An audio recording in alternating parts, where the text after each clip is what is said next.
All right, this was a question which I found rather interesting. Um, it's actually a question which nobody has asked me before, but it was a question that I used to ask myself and others when I was small. So the question is, how do you become mature? How do you become mature? How do you grow up? When I was small, I used to always ask, how do you grow up? Because my mother say, when will you grow up? When will you become mature? When will you become serious? I was just happy go lucky, cared a damn. You know, I was never serious, never used to study. Even during exams, really during exams, everyone's sitting and writing their papers. But as the minute I can hear people playing outside, I would just leave, seriously, just write fast and run outside to play, even during exams. So my mother used to always ask me, when you'll grow up, when you'll become mature, even my relatives. And that is one question. The second one is like, people ask me, how, from where did you get this maturity, or not, sorry, wisdom, or this critical thinking? How did you gain wisdom? So I thought in this video I'll answer these three questions: maturity, wisdom, and street smart and critical thinking. How did I get it? So three questions I'll answer one by one. The first one, where maturity is concerned. You know, when I was small, man, I didn't give a damn. I didn't care about tomorrow. I didn't bother if, like, for example, if I'd get my salary, I'll spend it the same day. If I had to go meet a girl, I'll bunk work, I'll skip work, I'll go meet the girl, have sex. I wouldn't care a damn. I lived my life like this for quite a number of years. In fact, I would say even after 30, I was still more or less like this. So when did it actually change for me to become mature? I would say the turning point for me was when I went through all the disasters one by one by one. In order to become mature, in order to take life seriously, you have to be alone, you have to suffer alone. Like I'll tell you a simple thing. Let's say whoever is watching this video, if you're staying with your mother and father, let's assume your mother is no longer there, your father is no longer there, your relatives are no longer there, your friends are no longer there. Think, for example, a situation where you don't have any friend, you don't have any relative, no mother, no father, and nobody who you can ask money to. And on top of that, you lose your job. Okay? The exact scenario I was going through. No money, no job, no food, no place to stay. Parents, they'll not pick up my phone. Relatives don't want to know me. Friends don't care. So now what do? I'll tell you, very soon, you'll forget growing up. Maturity will come automatic. Like this, when your stomach is empty, it brings about a lot of realization that you never thought you had. You'll start worrying about a lot of things. And if you don't eat forget few hours, one full day you don't eat. Oof. Hunger is a very special kind of a pain. And when you have to go through it one day, after another day, after another day, and you have to keep going through that, take it from me, you'll grow up. That is why so many of these keyboard warriors, these kids and all that,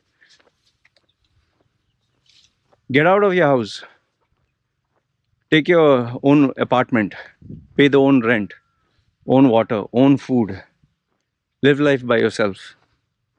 In fact, even these keyboard warriors who talk, abuse my wife and kid and all that, why they'll not do it face to face? Not that I'm going to beat them up and fight with them and kill them and Because one is to come down face to face, obviously, you have to take all the trouble. And second, if you do it face to face, I mean, you have spent your time, effort, money. What do you get? Okay, you told someone you're a fucking asshole, you're this, you're that. Okay, you said it, finished, right? What did you achieve? But online, you can type easy, no? See, even for something like that, people use their maturity. They know if they do it online, easy.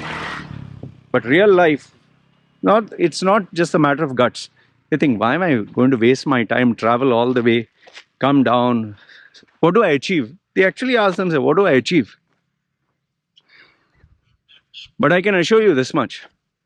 When your stomach is empty and there's no water to drink, there's no place to stay, there is no money for water, electricity, there is no friend, there is no relative, and you're sitting in the darkness of despair and depression, you'll grow up, man. So that's how I grew up. Days of hunger, days of thirst, no hope. Even my trouser, my jeans trouser that I used to wear, it was torn from my zipper to above inside my leg, above my knee. And I used to wear this long shirt so that it wouldn't be shown. I used to wear slippers and walk. I didn't have another trouser. Yeah, how did I land in that situation is another story in itself. I used to stand outside these shops and look at, in Arab countries, they have the shawarma, meat, and they cut, bread and French fries. Just stand there and look with my mouth watering. Just take the smell. It's hungry, tired. And the poor guy who was cutting, just look at me and see there. I wonder who's the guy? One tattoo and I guess he could figure out I was hungry and you call, give me something to eat. Saying, what do you want? I said, no. Yeah. Then I still stand there. And then I'd ask how much for the sandwich. Say this thing, and then I'd keep quiet and tell him, do you have something for a small, little bit? His kindness, he would say, sit down. I'll buy for you. Or I'll give you free. That moment of pain, that moment of suffering will make you a man or woman. There were times where if I had to ask someone for help, even though being a guy, I'd say, what can you do for me? Forget that. I've heard stories where a girl goes to a relative and says, please help me. Come one night. I'll take care of you. Like the father's brother. Father died. See, you get even people who are old enough to be like a grandfather. And they'll tell the small girl, close the door. Close the door, just close. That is life. So that's how you grow up. So next question. How did you get this wisdom? Wisdom for me was when I used to read, out of all the things, the Bible. And not, see, the whole Bible, majority of it is all stories and all gibberish. But there's a chapter called the Book of Proverbs. Okay, I used to love reading that. And there's a chapter called Ecclesiasticus. Oh, some of the phrases over there were like very powerful. I remember reading it when I was a small boy. I used to read the Bible every day. There was one paragraph which really stood in my mind. He said, life is like a man chasing the wind, running behind the wind, he's chasing it. You can Google search, you'll find this phrase in the Bible. Life is like chasing the wind. I don't know, it just struck in my head. Wow. Our life is like chasing the wind. Where did the wind come from? Where does it go? Do we know? How do we catch it? Why are we chasing it? So I was like, oh, wow. I got wisdom from those books. I got wisdom from speaking to people who are older than me, who used to question life. Not the seven-figure income, the business, and people who are alone and deep thinkers. Being a small boy, I has to sit and listen to them sometimes. That's how wisdom came, reading these powerful books. And yes, pain. When you go through pain and suffering, you question a lot of things. Like when my wife's dad had died, I saw this physical body going into, where they burn, cremate. You could see the man with clothes. And then he was put inside, then furnace. Waited there for 1 hour or 2 hours or whatever. Finally, it came out. Came out, what was that? Ash, powder, few, like only very small bones. Bones, huh? You think to yourself, oh, a human body. He was a being that we spoke to a few days ago. And now this powder? In fact, if you see autopsy where they fresh dead body, and they cut, oh, believe it or not, you can't see it. Huh? Oof. I admire those people who can see that. In fact, some of the graphic videos in my WhatsApp group, they have this blood and gore I've created. They send graphic, like the Mexican, how they chop, slice, cut, even girls, and oof. You begin to think these are human beings, man, and you're cutting them like you're cutting some chicken, or oof, they mutilate the person's alive, actually alive, huh? And they mutilate their body when they are alive. Oh, you can't take it. So you begin to think, and then the person's dead. Where did this person go? You think so many things. There are people who want to achieve sun, moon, and stars and billions and millions. We just focus on them. What about the one who has just died? What about the one who a tsunami came and destroyed them? Earthquake, a fire, an accident, they lost their leg or their hand or their face. We never look at those people. Sometimes I have to look at those kids in Africa eating sand. Sand they mix with some sweet and eat. Actual sand, you can search this. They eat sand, mud. It's called mud pancakes. I was like, oh. And when you observe all this, you think, life. Someone is madly in love with you, and then they are not in love with you, they hate you. They say, oh, I can't live without you, I can't breathe without you. And then they are in love with someone else. Huh? You said you can't live without me, breathe without me, and now you're breathing very well.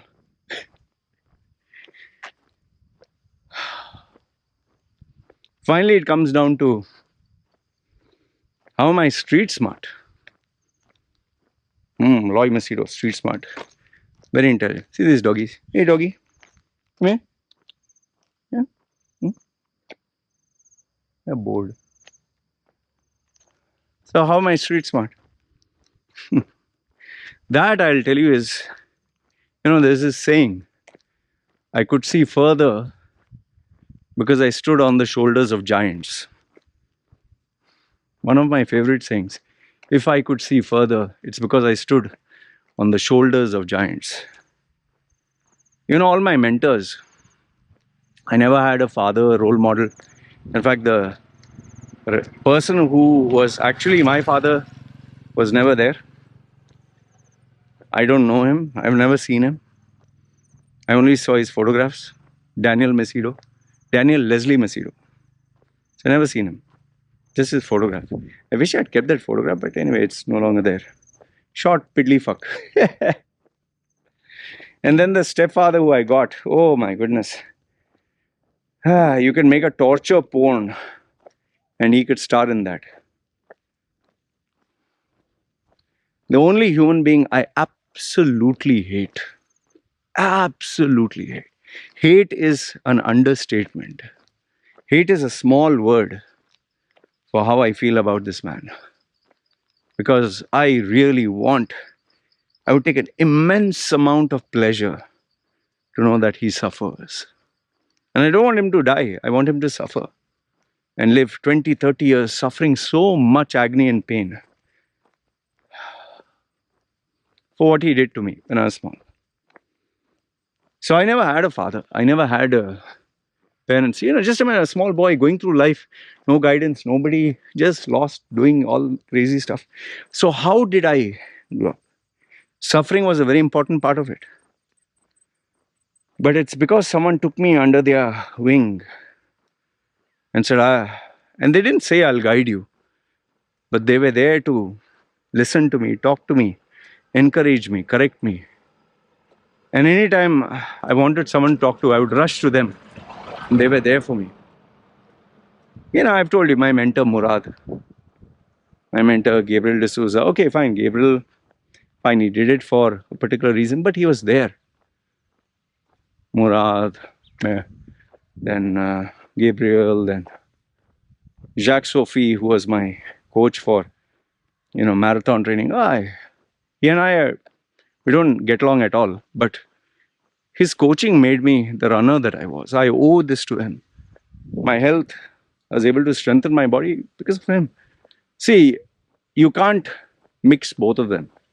Personally, what indifference we had versus the coaching part was so powerful, life-changing.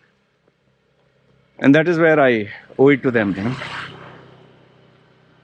People who influenced my life, Chandrasekhar Gowda, he taught me how to select a tie. Oh, he was the first man to tell me, Loy, wear a white shirt, wear a black trouser, black socks, black shoes. Until then, my role model was Michael Jackson. I has to wear white shoes, has to wear like blue trousers, has to wear colorful top and fancy tie and look like a fucking clown. I has to put my hair gelled back. I has to put a earring. Why? Because I used to see this on American television. Oh, what I knew. This is Punky Brewster. By the way, that is, you can Google search. Punky Brewster was a 80s TV serial for kids. What I knew, man. But after going for interviews and failing, one day when I finally broke down and cried, there was a job I was supposed to get. I didn't get it because I dressed up like the clown. It was in British Petroleum. It was at this API Tower in Sheikh Zayed Road. British first round interview I got, second round I got, third was the final one. And yes, through some inside influence in British Petroleum. But I was smart, I spoke. It was for a trainee, marketing. Finally, the final interview, and I came there. Yellow and green check shirt, red tie and blue trouser, white socks, brown shoes, gelled hair, one earring, silver shiny glasses. I came there, knocked. They have that card. Without that, you can't enter the door. So I was knocking there. One tall white gentleman with a tie, very confidently walking. He comes like, yes. He came like, he opened, yes. He looked at me like, I said, hey, hi, I'm here for the interview. What interview? So, yeah, for the marketing intern. He said, please have a seat. And then he walked inside. And lo and behold, outside came the secretary. I can't remember which nationality she was. And she came there. Then I said, hey, hi again. I said, hi, I'm Loy. Come here for the interview. Imagine, I was supposed to have the final interview. And she told me, I'm sorry, the interview is over. I said, the interview is, I think it was 10 o'clock. It's 10 o'clock, I'm here. No, I'm sorry, the position's already taken. I couldn't understand. And then she said, the management has already decided they want someone else. I was like, you won't believe, I was unemployed for months, but keeping my self confidence. And when he told me that, it was just, for a young boy, nobody to guide me and all that. And that also trying to keep a positive attitude, being strong. And then I just kept quiet. There was no mobile phone, nothing. I'm talking of when I was 18, like that, 16, 17, whatever. I walked down, just lost. And then obviously I knew my contact was there. So I just called, I asked the security, can I use your phone to speak to someone in that company? He said, yeah, okay.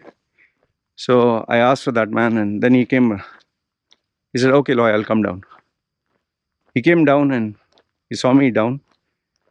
And then I asked him, what happened? Like, he came for the interview. He just said, Loy, when you came there, that tall guy who you saw, the guy with the shirt and tie. So yeah, he was the main guy who was supposed to take your final interview. I said, okay. He said he looked at you, the way you are dressed, and he just said, he doesn't want you. I said, but he said, you're a clown. You dress up like a clown.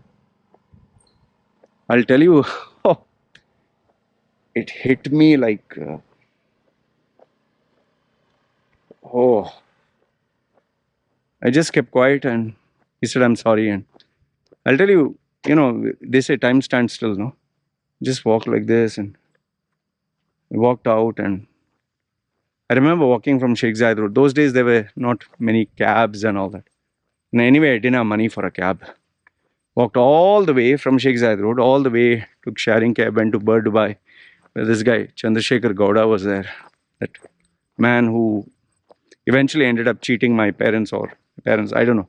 They're supposed to make a business, tire retreading. It didn't work out. I don't know what was the story. My mother claimed he cheated her. He claimed that she went to the underworld to get back the money, some shit. That's another story which I'll tell you some other time. So I didn't know where else to go. I went to his house, knocked on the door. As soon as he opened, I said, hi, can I come in? Hey, come, have a seat, Loy. Looking smart. And then as soon as I sat there, I burst out crying. I think crying was, burst out crying. And then, what happened? And then finally he gave me water, and finally I calmed down. And then he said, I told him what happened. He told me, Loy, okay, what I want you to do is go down to Al Ghurair Center. He used to stay near Al Ghurair. Okay, Dera, sorry. I'd walk to Dera. He stays near Al Ghurair. So I want you to go to a shop, buy a white shirt, buy a red tie or a strong colored tie, black trouser, black socks. You have black shoes? Yeah, I said. So I told him, shoes I have, socks also I have. Trouser, I said, I have blue, brown, no, black. Black trouser, white shirt. I never had a white shirt. Tie I had. So he said shirt and trouser. And said, don't put this gel, remove this earring, don't put those silver glasses. Have a nice haircut. Nobody had told me that until that day. And then when I told him, okay, I'll ask, saying, do you have money? I said, no. He gave me $100 and said, go buy one shirt. Not too expensive shirt. You can buy maybe from Sarja. Trouser, just see if you can arrange. Okay. I said, okay. Well, I didn't get that job. Neither did I get any other job. But you can be rest assured that advice that he gave me of how to dress stayed with me, and eventually I got a job. So from where did all this critical thinking come? This wisdom?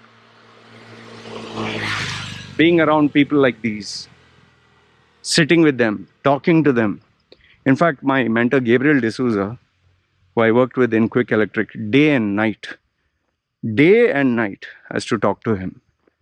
At workplace, I used to sit with him. We used to go out together. I used to see how he used to talk, business deals. I used to ask him questions. I would sit in his car.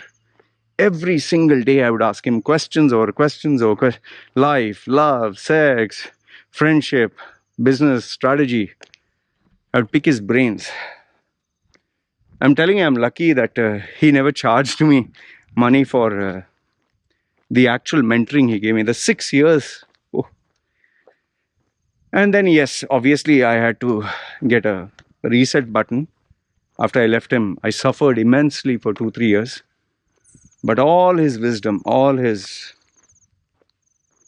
lessons, all his logic stayed here. And I started to implement what he used to tell me. Like simple piece of advice. I don't need a character certificate. You call me good or you call me bad. Doesn't make me good or bad. This I got from him. The value of every day having a target. What is the expense? 800. Okay. What is the expense? 500. Okay, my target would be 1000 because I'll save 500. I got from him. These might look like silly pieces of advice, but they shaped me for who I was. Was he perfect? No, hell no. Did he have his forms and works? Yes. He believed in the Holy Spirit. He believed in Jesus appearing to him, telling him I was the chosen one, which was his biggest mistake. But thanks to his mistake, became my benefit. No? He used to even tell me how to select a girl. Bits of it I used, the rest I did not. Did I listen to everything he said? No. Even my mentor Murad. Oh, he is an epitome of integrity, character, values, everything good. I'm everything bad. But was he perfect? No. But did he contribute to who I am today? Oh, 100%. If you want to grow, no, if you want to be mature, if you want to be a real man or woman, I cannot stress the importance of mentoring. I know you might feel that I'm trying to market myself to you. The reason I became this personal branding coach or mentor is because I know how powerful mentoring was. Without that, I wouldn't be where I am. All these coaches that made me from a big fat guy to a guy who would run. Man, I could not walk 100 meters. I could not walk because of my back injuries, knees, and all the doctors said surgery and we need to cut open your spine and this and that and put a rod and all that nonsense they were talking. Oh, I was able to run, I think, 12 kilometers in, 12 or 10 kilometers in 54 minutes, I think. 55 or something. 12 kilometers, I think. How? All mentoring, man. Yes, there are people I did pay. But the initial stages of my life, I didn't know there was a word called mentoring. I didn't know there's a process called mentoring. I just got lucky because every single person I used to ask questions, I was yearning and searching for a role model, for a father figure, because I never had any. Just read in books. He sat on his lap with his father. I used to always think, when will I have a father like that? That's how I became this Loy Machedo that you see today. So that's how I got my maturity. That's how I got my wisdom. That's how I got this street smart. And when you suffer in life, no, when you cry, when there's nobody, and you have this burning desire to succeed, to survive, to fight it out, and you're not ready to give up.